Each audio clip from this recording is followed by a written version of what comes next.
अपने बेटे रिशु के माथे से टपकते हुए पसीने को देखकर सविता की हालत खराब हो गई।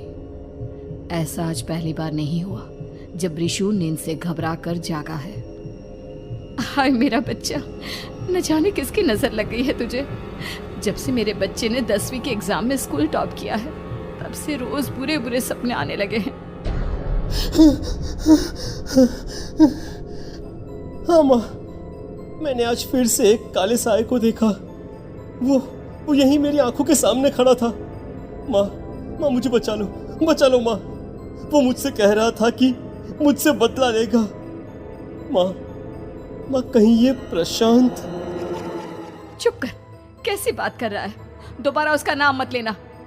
तुझे पता है ना उस प्रशांत ने आत्महत्या कर ली, तो बार बार उसका नाम मत लिया कर। मम्मी, क्या सच में प्रशांत ने आत्महत्या की थी? चुप कर, बहुत सवाल पूछता है आजकल। और फिर रात के वक्त सविता के पूरे घर में एक अजीब सा काला धुआं छाने लगा। गहरी नींद में सोई सविता की जैसे ही आंख खुली उसका दम घुटने लगा। वो दौड़कर रिशु के रूम की तरफ गई जहां उसके दरवाजे पर घूमती एक काली परछाई देख वो बुरी तरह से घबरा गई। कौन है वहाँ? कौन है? सामने आओ। ये मैं हूँ, तुम्हारी काली करतूत। और अब मैं तुम्हारे बेटे को ले जाने आया हूँ। नहीं, मेरे बच्चे को छोड़ दो प्लीज। मेरे रिशु को कुछ मत करना। वो परछाई रिशु के कमरे में घुस जाती है। सविता भी उसके पीछे पीछे दौड़कर जाती है और देखती है कि अब वो साया साफ नजर आ रहा था। वो सर से पैर तक खून में सना हुआ था और उसके शरीर के सारे अंग कटे फटे हैं। क्या चाहिए तुम्हें? तुम जो बोलोगे मैं करूंगी, लेकिन मेरे रिशु को छोड़ दो। उस परछाई ने रिशु को गर्दन से पकड़कर दीवार के सहारे हवा में उछाल दिया। रिशु जोर जोर से चिल्लाने लगा। माँ बचाओ मुझे, बचा लो माँ। ये मुझे मार डालेगा। माँ मुझे बचा लो माँ। नहीं ऐसा मत करो। मुझे मार दो लेकिन मेरे बच्चे को छोड़ दो। मैं तुम्हारे आगे हाथ जोड़ती हूँ। वो परछाई रिशु को जमीन पर गिरा देती है और अचानक वहां से गायब हो जाती है। रिशु, मेरा बच्चा, तू ठीक तो है ना?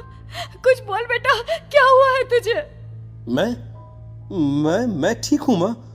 क्या हुआ था यहाँ पर? कुछ नहीं बेटा, कुछ नहीं। तू परेशान मत हो। हम कल ही गांव के बाहर जो तांत्रिक महाराज रहते हैं उनके पास चलेंगे। ठीक है माँ, हम जल्द ही उनके पास चलेंगे। मुझे बहुत डर लग रहा है माँ।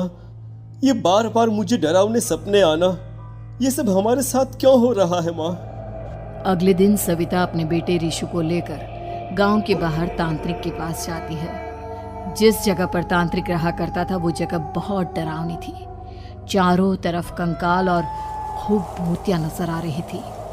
गांव से दूर वीराने में उस जगह पर जोर से आंधी चल रही थी। रिशु ने डर कर अपनी माँ का हाथ पकड़ लिया। माँ मुझे बहुत डर लग रहा है। ये कैसी जगह है? देख बेटा, हमारे साथ जो कुछ भी हो रहा है उसका इलाज सिर्फ और सिर्फ ये तांत्रिक महाराज ही बता सकते हैं। अब यही है जो हमें प्रॉब्लम से बाहर निकाल सकते हैं। जैसे ही सविता और रिशु तांत्रिक की झोपड़ी के अंदर पहुंचे, वहां का नजारा देखकर उनकी आंखें फटी की फटी रह गई। तांत्रिक की झोपड़ी के अंदर कई सारे लोग अपनी गर्दन घुमा घुमा कर जोर जोर से चीख रहे थे। कौन हो तुम और यहाँ क्यों आई हो? महाराज, मेरे बेटे को कुछ दिनों से एक डरावनी काली परछाई नजर आती है और कल रात उसने मेरे बेटे पर हमला भी कर दिया।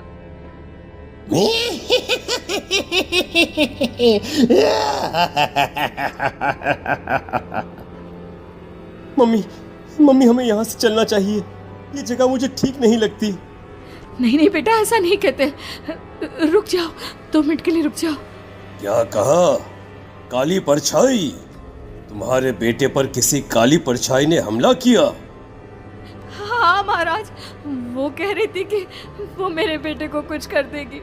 कोई उपाय बताइए महाराज, मेरे बेटे के साथ कुछ गलत नहीं होना चाहिए।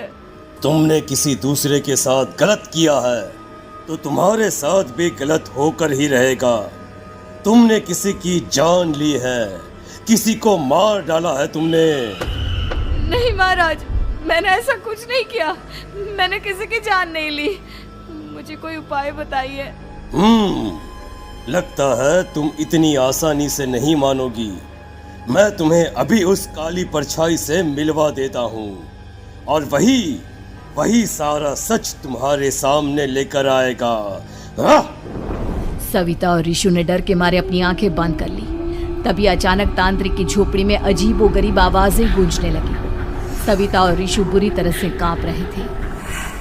आंखें खोलो और अपने सामने देखो। क्या यही है वो जिससे तुम कल रात को मिली थी? बताओ मुझे। हाँ, इसने कल रात मेरे बेटे के ऊपर हमला किया था। ये उसी लड़के की भटकती हुई आत्मा है जिसे कुछ दिन पहले तुमने मार डाला था। मम्मी, ये महाराज क्या कह रहे हैं? क्या सच में आपने किसी की जान ली है, किसी को मार डाला है? अगर हाँ तो बताइए ना मम्मी, किसको मारा है आपने? किसको? तुम्हारी माँ इतनी आसानी से सच नहीं बताएगी बेटा। इसने एक बच्चे की जान ली है। कहीं उसका नाम प्रशांत तो नहीं महाराज? वो मेरा दोस्त है, मेरा मतलब मेरा पड़ोसी है। सही पहचाना। देखा सविता, तुम्हारा खुद का बेटा भी जानता है कि तुमने किसी के प्राणों की बलि चढ़ा दी और इसीलिए अब उसकी बुरी आत्मा तुम्हारे घर में भटकती है। मुझे माफ कर दीजिए महाराज, मुझसे बहुत बड़ी गलती हो गई। प्रशांत हमारे पड़ोसी का बेटा था। हर बार उसके नंबर मेरे बेटे से ज्यादा आते थे और इसलिए मैंने उसके कमरे के बाहर काला जादू किया था, पर मुझे नहीं पता था कि वो मर जाएगा। तुम्हारे उसी काले जादू वाली गुड़िया के अंदर एक बुरी आत्मा थी जिसने उस बच्चे के दिमाग पर बुरा असर कर दिया और उसी की वजह से उस लड़के ने अपनी बालकनी से कूदकर आत्महत्या कर ली। इसकी वजह सिर्फ और सिर्फ तुम हो, तुम। नहीं महाराज, जो कुछ भी हुआ मुझे नहीं पता था कि प्रशांत अपनी जान दे देगा। प्रशांत की आत्मा इस वक्त तुम्हारे सामने खड़ी है, हमसे बात करना चाहती है। बोलो क्या कहना चाहते हो? मैं जीना चाहता था, बड़ा होकर कुछ बनना चाहता था। आपके बेटे से मुझे कोई परेशानी नहीं थी। अरे वो तो मेरा अच्छा दोस्त था। मुझे माफ कर दो बेटा, मुझसे बहुत बड़ी गलती हो गई, मुझे माफ कर दो। माफ करने से मुझे वापस जिंदगी नहीं मिल जाएगी। मेरे माँ बाप आज भी मेरे लिए रोते हैं। आपने मेरे साथ बहुत गलत किया है, बहुत गलत। और तभी अचानक प्रशांत की आत्मा वहां से गायब हो जाती है। सविता जोर जोर से रोने लगती है। सुन लिया तुमने? ये तुम्हारे अपने ही किए हुए पाप हैं जो इस तरह से तुम्हारे सामने आ रहे हैं। माँ, ये आपने अच्छा नहीं किया। सिर्फ 10th बोर्ड के एग्जाम में मैं टॉप कर पाऊँ इसीलिए आपने मेरे दोस्त के ऊपर काला जादू कर दिया। नहीं मम्मी, नहीं, अब हम कभी खुश नहीं रह पाएंगे, कभी नहीं। मेरे दोस्त की आत्मा को कभी शांति नहीं मिलेगी मम्मी, कभी नहीं। लेकिन मैंने जो कुछ भी किया सिर्फ तुम्हारे लिए किया। वो लड़का हमेशा फर्स्ट पोजीशन पर आ जाता था और इस वजह से हमेशा तुम्हारे मार्क्स कम पड़ते थे। मैंने तो सिर्फ उस पर एक छोटा सा काला जादू किया था बेटा। मुझे क्या पता था कि उसका ये नतीजा निकलेगा। जिस गुड़िया को तुमने उस लड़के के कमरे के दरवाजे पर लगाया था, दरअसल उसके अंदर एक बुरी आत्मा का प्रवेश हो गया था, जैसा कि अक्सर काला जादू करते समय हो जाता है। मुझे अपनी गलती का एहसास हो गया है। मैं प्रायश्चित करना चाहती हूँ। आप बताइए मैं क्या करूँ? प्रशांत के घर जाकर उस काली गुड़िया को वहां से निकालकर यहाँ लेकर आओ। मैं उसे आग में जलाकर राख कर दूंगा और उसके बाद प्रशांत की आत्मा को हमेशा के लिए मुक्ति मिल जाएगी। अगली रात सविता चुपचाप अपने पड़ोसी प्रशांत के घर जाती है। प्रशांत के माँ बाप प्रशांत की मौत के बाद उस घर को छोड़कर हमेशा के लिए वहां से चले गए थे। जैसे ही सविता उस घर के अंदर कदम रखती है, उसका सामना अजीबोगरीब हैवानियत से भरी आवाजों से होने लगता है। ऐसा लग रहा था जैसे कोई बुरी तरह से चीख रहा हो। सविता जैसे ही प्रशांत के कमरे के बाहर पहुंचती है, वहां पर लटकी हुई गुड़िया के शरीर से खून टपकने लगता है। ये क्या हो रहा है? इस गुड़िया के शरीर से खून क्यों टपक रहा है? सविता हिम्मत करते हुए उस गुड़िया को वहां से उतारने की कोशिश करती है, लेकिन तभी अचानक से बहुत भयानक दिखने वाली औरत उसकी आंखों के सामने आकर खड़ी हो जाती है। मैं यहाँ से कहीं नहीं जाऊंगी, और अगर तूने मुझे यहाँ से हटाने की कोशिश की तो मार डालूंगी मैं तुझे। नहीं नहीं, मुझे तुम्हें यहाँ से ले जाना ही होगा, नहीं तो मेरा बेटा, उसकी जान को खतरा है। मैं तुम्हें नहीं छोड़ सकती। अगर तुम्हारे अंदर हिम्मत है तो मुझे इस घर से बाहर ले जाकर दिखाओ।